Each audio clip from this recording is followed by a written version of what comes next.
एक पिता अपने पुत्र को पढ़ा लिखा करके बढ़िया सुंदर सी नौकरी दिलाता है। नौकरी होने के पश्चात में महाराज वो शहर में, क्योंकि शहर में पोस्टिंग है तो वही कमरा लेकर के रहने लगा। वहीं पर विवाह भी उसने कर लिया अपने स्टाफ की ही एक लड़की से। और कई वर्ष बीत गए, माता पिता यहाँ गांव में बेचारे बुढ़िया बुढ़वा, कुछ सत्ता सपरता नहीं है, सब जो है शरीर अस्वस्थ हो गया है, शरीर में कुछ भी सामर्थ्य रहा नहीं, कुछ कर नहीं पा रहे हैं, धन है नहीं। तो पिता एक दिन पहुंचा अपने पुत्र के ऑफिस में पहुंच करके कहा, मेरा बेटा यहाँ पर बाबू है, मुझसे मिलना चाहता हूं। नौकर ने जाकर के बताया, जो चपरासी था उसने बताया कि आपके यहाँ कोई बूढ़े बूढ़े आए हो, कहते हैं मेरा बेटा है। तो चपरासी से कहा उनको बाहर बिठाओ और हम थोड़ी देर में मिलते हैं। बैठे बैठे 1 घंटा 2 घंटा 3 घंटा बीत गया तो महाराज नहीं पिता से रहा गया। चपरासी के रोकने पर भी वो लड़ते हुए ऑफिस में प्रवेश कर गया। और वहां जब पहुंचा तो देखा बढ़िया एसी ऑफिस में, सामने बढ़िया कांच का काउंटर है और वीआईपी वाली कुर्सी है, उस पर बैठे हैं और लंच कर रहे हैं। सुंदर सुंदर व्यंजनों के सहित ठंडा रखे हुए एसी चल रही। पिता कहने लगा, बेटा बाहर धूप में इतनी तेज गर्मी है और बाहर धूप में हमको बिठाएगा? 3 घंटे हो गए हमको आए हुए और तुम यहाँ एसी की हवा काट रहे हो। यहाँ पर बैठे हो तो ये जब पैदा हुए थे तबे से आ गए थे यहाँ? यहाँ तक पहुंचाने वाला कौन है? तुम्हारी पत्नी है कि तुम्हारा ससुर है या तुम स्वयं हो? कौन लेकर के आया है यहाँ तक? कैसे आए हो? अभी बेचारे निरुत्तर हैं। पूरा स्टाफ, क्योंकि चपरासी लोग रोक रहे थे, बिना सबसे लग झगड़ करके चला आया तो पूरा स्टाफ पीछे पीछे आ गया ऑफिस। और ये पिता अपने पुत्र से कहने लगा, बेटा हो पेट काटे काटे तुम का पढ़ावा बबलू। पिता ने कहा, हो पढ़ावा बबलू, हाँ पढ़ावा बबलू। ओ पेट काटे काटे तुम का पढ़ावा बबलू। पेट काटे काटे तुम का पढ़ावा बबलू। काटे काटे तुम का पढ़ावा बबलू। हो पढ़ावा बबलू, हाँ पढ़ावा बबलू। ऊंची कुर्सी बैठा तुम का बैठावा बबलू। ऊंची कुर्सी बैठा तुम का बैठावा बबलू। उस पिता ने कहा, बेटा अगर हम चाहते तो बचपन से ही खेती में लगा देते तुमको अपने साथ में, जो कर रहे थे, तो आज यहां नहीं पहुंचते, गांव में रह जाते। सुनो, कौनो साहूकार बचाना जिसे कर्जा लेना हो। कौनो साहूकार बचाना जिसे कर्जा लेना हो। कौनो साहूकार बचाना जिसे कर्जा लेना हो। कौनो साहूकार बचाना जिसे कर्जा लेना हो।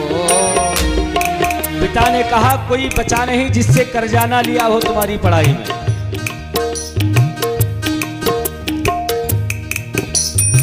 तुम्हारे लालन पालन मां जामायो गारद की ना हो। तुम्हारे लालन पालन मां जामायो गारद की ना हो। पिता ने कहा कि आपके लालन पालन के लिए पूरा जो शरीर हमने अपना गर्द कर दिया।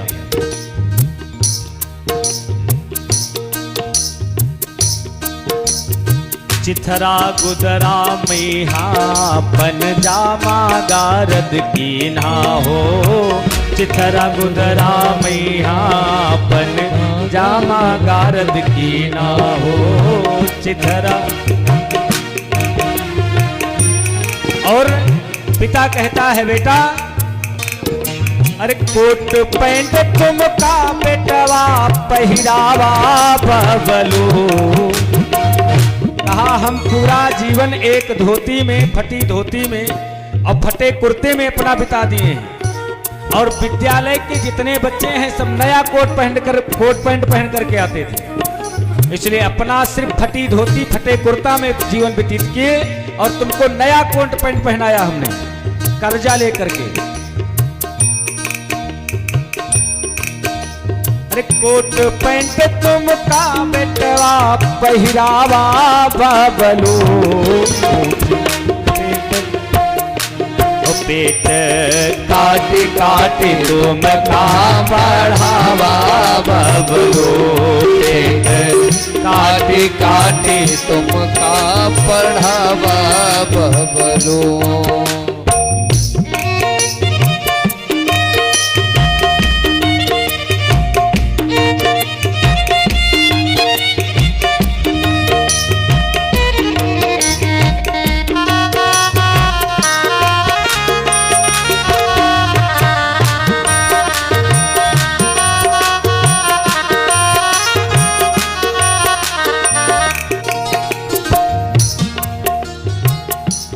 कहा पिताजी ने बेटा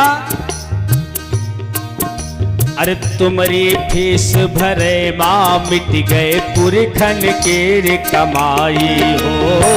तुम्हारी फीस भरे माँ मिट गए पुरखन के कमाई हो। अब आप लोग अपने अपने बच्चों को पढ़ाते हो, देखते हो कितना खर्चा लगता है? छोटे छोटे बच्चे हैं लेकिन एक बच्चे के 3000 रुपए महीने फीस है बस से लेकर के और स्कूल की। अब बाकी जब कोर्स और ड्रेस सब लेने जाते हो तो 30-35 हजार इकट्ठा लग जाता है। अरे तुम्हारी फीस भरे माँ मिट गए पुरखन की कमाई हो। तुम्हारी फीस भरे माँ मिट गए पुरखन की कमाई हो। और पिता कहता है बेटा जब से तुम चले आए हो पढ़ लिख करके तो हमारा क्या है, हम तो जी लेते हैं। अरे रोए रोए आंधर हो गए हैं अब तुम्हारी महतारी हो। रोए रोए आंधर हो गए हैं अब तुम्हारी महतारी हो। कहा अगर अगर आपको पढ़ाने लिखाने में नहीं पढ़ते तो हमारे जो है पूर्वजों ने, हमारे पिताजी ने इतनी जमीन जायदाद दी थी कि मेरा जीवन आनंद से पार हो जाता, लेकिन तुमको बनाने में महाराज जो पैतृक संपत्ति भी हमने बिगाड़ दिया। ये सोचा कि बुढ़ापे के सहारा बनोगे और अब जब सामर्थ्यवान हुए हो तो छोड़ करके यहाँ चले आए हो। हमारा क्या है, हम तो जी लेते हैं, लेकिन जो माँ है तुम्हारी उसकी स्थिति क्या हुई? अरे रोए रोए आंधर हो गए हैं अब तुम्हारी महतारी हो। रोए रोए आंधर हो गए हैं अब तुम्हारी महतारी हो। अब बेटा ना तो हमारे अंदर सामर्थ्य है कुछ करने का, ना संपत्ति है, धर्म पत्नी को कुछ दिखाई नहीं पड़ता है, इसलिए हमारे लिए रास्ता क्या है? अरे कौन कुमार ताल ले बताओ बबलू। पूरे ऑफिस में महाराज पूरा स्टाफ भरा हुआ और सबके सामने अपने बेटे से कहता है सुनो, कौन कुमार ताल ले बताओ बबलू। पेट काटी काटी तुम का पढ़ावा बबलू। पेट काटी काटी तुम का पढ़ावा बबलू। हो पढ़ावा बबलू, हाँ पढ़ावा बबलू, पढ़ावा बबलू, हो पढ़ावा बबलू। अरे ऊंची कुर्सी पे है तुम का बैठावा बबलू, ऊंची कुर्सी पे है तुम का बैठावा बबलू। पेट काट काट तुम का पढ़ावा